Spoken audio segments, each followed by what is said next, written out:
ആമിനാന്റെ മുത്തുമോൻ മുഹമ്മദ് മുസ്തഫ സല്ലല്ലാഹു അലൈഹി വസല്ലമ തങ്ങള് ആ 3 പത്തുകളെ 3 പത്തുകളെ അതാ ഡിവൈഡ് ചെയ്യുകയാ. 3 ഡിവൈഡ് ചെയ്തുകൊണ്ട് അതിന് ഒരേ പേര് കൊടുക്കുകയാ.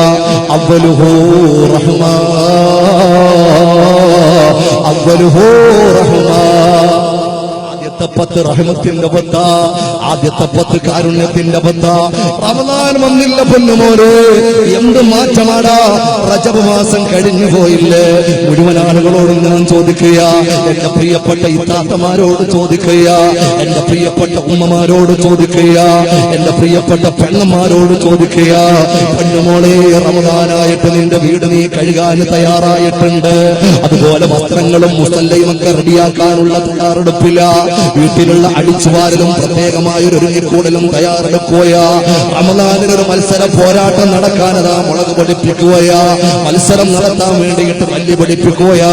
അതുപോലെ അരി പൊടിപ്പിക്കുന്നു, ഗോതമ്പ് പൊടിപ്പിക്കുന്നു, ഭക്ഷണങ്ങളൊക്കെ അട്ടിയട്ടിയായി തയ്യാറാക്കുകയാ. 1 മാസം തല്ലി തകർക്കണമെന്ന് വിചാരിച്ച ഭക്ഷണത്തിന്റെ പാത്രങ്ങളൊക്കെ നിറയുകയാ.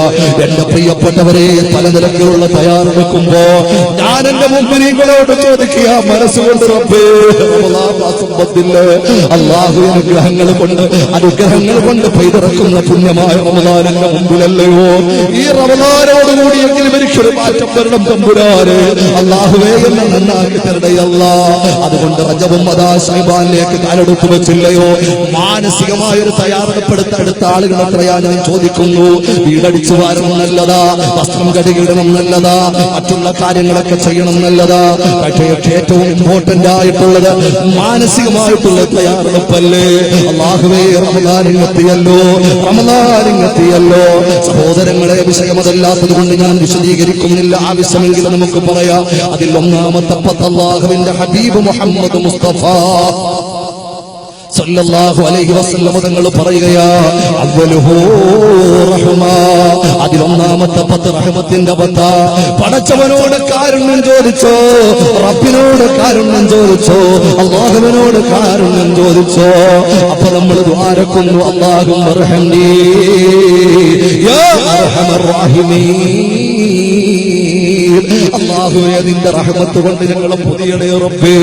പുണ്യമായ റമദാനിലൂടെയാ ഞങ്ങൾ കടന്നു പോകുന്നത്.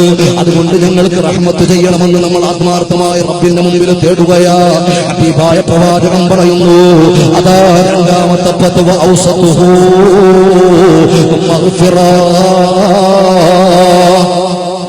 10ന്റെ പ്രത്യേകത എന്താ? അല്ലാഹുവിന്റെ റസൂല് പറയുന്നത് മഗ്ഫിറത്തിന്റെ 10, പാപമോചനത്തിന്റെ 10, പാപമോചനത്തിന്റെ 10.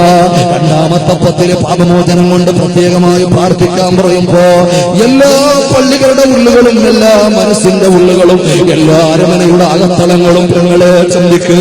എല്ലാവരും ദുആരക്കുകയാ, അല്ലാഹുമ്മ ഗ്ഫിർലി ദുനൂബി യാ റബ്ബൽ ആലമീൻ, അല്ലാഹുമ്മ ഗ്ഫിർലി ദുനൂബി യാ റബ്ബൽ ആലമീൻ.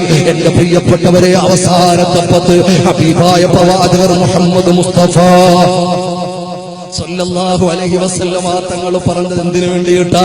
അവസാനത്തെ 10 ലൈലത്തുൽ ഖദർ ഉണ്ടാകാൻ സാധ്യതയുള്ള 10. ബിസ്മില്ലാഹിർ റഹ്മാനിർ റഹീം. ഇന്നാ അൻസൽനാഹു ഫീ ലൈലത്തുൽ ഖദർ വമാ അദ്റാക മാ ലൈലത്തുൽ ഖദർ. ലൈലത്തുൽ ഖദർ ഖൈറും മിൻ അൽഫി ശഹർ. തനസ്സലുൽ മലായികതു വറൂഹു ഫീഹാ ബിഇദ്നി റബ്ബിഹിം മിൻ കുല്ലി അംർ. സലാമുൻ ഹിയ ഹത്താ മത്ലഇൽ ഫജ്ർ അല്ലതി ഖൈറും മിൻ അൽഫി ശഹർ. 1000 മാസത്തേക്കാൾ പ്രതിഫലമുള്ള, 1000 മാസത്തിന്റെ പ്രതിഫലമല്ല, 1000 മാസത്തേക്കാൾ പ്രതിഫലമെന്ന, 1000 മാസത്തേക്കാൾ മിൻ അൽഫി ശഹർ എന്ന ഖുർആൻ പറഞ്ഞത്. 1000 മാസത്തിൻ്റെതല്ല, 10000 മാസത്തിൻ്റെതാകാം, 1,00,000 മാസത്തിൻ്റെതാകാം, 1 കോടി മാസത്തിൻ്റെതാകാം, 10 കോടി മാസത്തിൻ്റെതാകാം. നിർണയിക്കാൻ പറ്റാത്ത മാസങ്ങളുടെ വർഷങ്ങളുടെ പ്രതിഫലമുള്ള ഒരു രാവിനെ അടക്കം ചെയ്യപ്പെട്ട പുണ്യമായ ലൈലത്തുൽ ഖദർ ഉണ്ടല്ലോ. ആ ലൈലത്തുൽ ഖദർ ഉണ്ടാകാൻ സാധ്യതയുള്ള അവസാനത്തെ ഇമ്പോർട്ടന്റ് ആയ 10 ഉണ്ടല്ലോ. ഇത്തിഖാഫ് കൂടുതൽ ശ്രദ്ധിക്കുന്ന 10 ഉണ്ടല്ലോ. ആ 10 എന്ത് പ്രാർത്ഥിക്കണമെന്നാ അല്ലാഹുവിന്റെ ഹബീബ് പറഞ്ഞത്. ആ 10 നിങ്ങൾ എങ്ങനെ പ്രാർത്ഥിക്കണമെന്നാ പറഞ്ഞത്. അല്ലാഹുവിന്റെ റസൂൽ പറയുന്നു, ആഖിറുഹു ബിതുഖും മിനല്ലാഹ്. അല്ലാഹുവേ, നരക കാക്കണേ റബ്ബേ. നരകമോചനത്തിന്റെ പത്തായ അവസാനത്തെ പത്തിനെത്തങ്ങപ്പോൾ നമ്മളൊക്കെ റബ്ബിന്റെ മുമ്പിൽ ദുആർക്കുകയാ, അല്ലാഹുമ്മ ഇഹ്തിനി മിനന്നാർ, അല്ലാഹുമ്മ ഇഹ്തിനി മിനന്നാർ.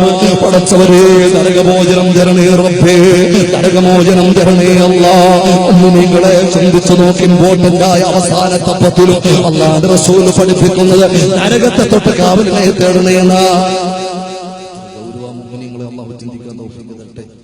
ചെറുപ്പക്കാരാ, ഗൗരവത്തോടെ ചിന്തിച്ചോ, നിങ്ങളെ ഗൗരവത്തോടെ ചിന്തിച്ചോ. ഈ ആധുനിക സാഹചര്യത്തിൽ നരകത്തെ തൊട്ട് മറന്നുപോകുന്ന, സ്വർഗത്തെ തൊട്ടുള്ള ആഗ്രഹത്തിന് തടസ്സമാകുന്ന, പരലോക ചിന്തകൾ നഷ്ടപ്പെട്ടു പോകുന്ന സാഹചര്യങ്ങളല്ലേ നമ്മുടെ പരിസരം മുഴുവനും. എവിടെയാവരും നല്ല ചിന്തക്കുള്ള അവസരമുള്ളത്? നമ്മുടെ വീട്ടുകളിൽ പാപം, നമ്മുടെ വീടുകളുടെ ഉള്ളിൽ പാപങ്ങളാണ്, നമ്മുടെ പോക്കറ്റിൽ പാപം, നമ്മുടെ കയ്യിലുള്ള മൊബൈലിൽ നിറച്ച് പാപങ്ങൾ, ക്യാമ്പസുകളിൽ പാപങ്ങൾ, സ്കൂൾ മുറ്റങ്ങളിൽ പാപങ്ങൾ, തൊഴിൽ മേഖലകളിൽ പാപങ്ങൾ, സ്റ്റോപ്പിൽ പാപം, വാഹനത്തിൽ പാപം. എവിടെയാ രക്ഷപ്പെടാനൊരു സാധ്യത? എവിടെയാ? കൂടുതൽ പേടിക്കേണ്ട ഒരു കാലമല്ലേ? ഈ സജ്ജീകരണങ്ങളും സംവിധാനങ്ങളും ഒക്കെ വരുന്നതിന് മുമ്പ് നമ്മുടെ മുൻഗാമികളായ സഹോദരങ്ങൾ വളരെ സന്തോഷത്തോടെ ലാ ഇലാഹ ഇല്ലല്ലാഹ് പറഞ്ഞു മരിച്ചവരാ. അല്ലാഹു നമുക്ക് പറയാൻ തോന്നുമാറാകട്ടെ. ഇനി അങ്ങോട്ട് ലാ ഇലാഹ ഇല്ലല്ലാഹ് പറയണമെങ്കിൽ കുറച്ച് ക്ഷമ കിട്ടിയേ പറ്റൂ, കുറച്ച് അധ്വാനിച്ചേ പറ്റൂ, കുറച്ച് പിടിച്ചു നിർത്തിയെങ്കിലേ പറ്റൂ, പിടിച്ചു നിന്നെങ്കിലേ പറ്റൂ. ഒരാത്മീയ അവബോധത്തിന്റെ കാൽച്ചുവട്ടലുകളില്ലാതെ അങ്ങോട്ട് രക്ഷപ്പെടാൻ പറ്റും. ആരും വ്യാമോഹിച്ചു പോകണ്ട. അല്ലാഹു ഒരുപാട് നിഅമത്തുകളും ഒരുപാട് അനുഗ്രഹങ്ങളും ഒരുപാട് അവസരങ്ങളും ഒരുപാട് സംവിധാനങ്ങളും ഒക്കെ തന്നില്ലേ? അതുകൊണ്ട് അതിനനുസരിച്ച് നമുക്ക് റിസ്ക് ഉണ്ടാകും. ഉണ്ണാനും ഉടുക്കാനും കുറവായിരുന്ന കാലമായിരുന്നില്ല ഇവിടെയുള്ള പ്രായമുള്ള ആളുകളുടെ ചെറുപ്പകാലം. ഇവിടെയുള്ള പ്രായമുള്ള ആളുകളുടെ ചെറുപ്പകാലം ഒന്ന് ചിന്തിച്ചു നോക്ക്. ഓർമ്മയുടെ അങ്ങേതല. ഉണ്ണാനും ഉടുക്കാനും ഒക്കെ വലിയ പ്രയാസമായിരുന്നു. പറമ്പിൽ നിന്ന് എന്തെങ്കിലും പറിച്ചെടുത്ത് കൊണ്ടുപോയി പുഴുക്കാക്കി കഴിക്കുന്നൊരു കാലം. ഒരു ഷവർമയില്ല, ഒരു ശവായില്ല, ഒരു കുഴിമന്തിയില്ല, ഒന്നുമില്ല. എന്തൊക്കെയോ കിട്ടുന്ന പറക്കി തിന്ന് ഉള്ള വെള്ളം കഞ്ഞിവെള്ളം കുടിച്ച് കഴിയുന്ന ഒരു കാലം. എന്റെ പ്രിയപ്പെട്ടവരെ, അന്ന് ലാ ഇലാഹ ഇല്ലല്ലാഹ് പറഞ്ഞ് മരിക്കാൻ വളരെയധികം അനുകൂല സാഹചര്യമായിരുന്നു. നമ്മളൊരു പക്ഷേ ചിന്തിക്കും, നമ്മുടെ പൂർവികരായ ആളുകൾ അവർക്ക് മൊബൈലില്ലായിരുന്നു. 10-20 വർഷമല്ലേ ആയിട്ടുള്ളൂ നമ്മുടെ കയ്യിൽ മൊബൈൽ എത്തിയിട്ട്. 20 വർഷം പോലും ആകാത്ത ആളുകളായി പറയുന്ന 99% ആളുകളും 10-15 വർഷം അല്ല 10 വർഷമായിട്ടേ ഉള്ളൂ ഈ സാധനം നമ്മുടെ കയ്യിലെത്തിയിട്ട്. അതിനു മുമ്പ് ജീവിച്ച ആളുകൾ കണ്ടിട്ടില്ലല്ലോ. ടെലിവിഷൻ കാണാത്ത ആളുകൾ, അതുപോലെ ഉള്ള സംവിധാനങ്ങൾ കാണാത്ത ആളുകൾ, ഫേസ്ബുക്ക് എന്താണെന്ന് അറിയാത്ത ആളുകൾ. ആലോചിച്ച് നോക്കി, എപ്പോഴാണ് ഇതൊക്കെ കാണാൻ തുടങ്ങിയത്? വാട്സാപ്പ് കാണാത്ത ആളുകൾ, സോഷ്യൽ മീഡിയ കാണാത്ത ആളുകൾ, നിന്റെ പുതിയ ട്രെൻഡുകൾ കാണാത്ത ആളുകൾ, അവരെ കുറിച്ച് നിനക്ക് പുച്ഛമാണെങ്കിൽ അല്ലാഹുവിന്റെ അടുക്കൽ സന്തോഷത്തോടെ കടന്നുപോയവരാ. നീ അങ്ങോട്ട് കൂടുതൽ ഭയപ്പെടാതെ മുന്നോട്ട് പോകാൻ പറ്റാത്ത സാഹചര്യം. കാരണം മുൻഗാമികൾ വലിയ വലിയ പാപങ്ങളായി കണ്ടിരുന്നത് ഇന്ന് വളരെ നിസ്സാരമായി നമ്മുടെ മുമ്പിലൂടെ പോവുകയാ.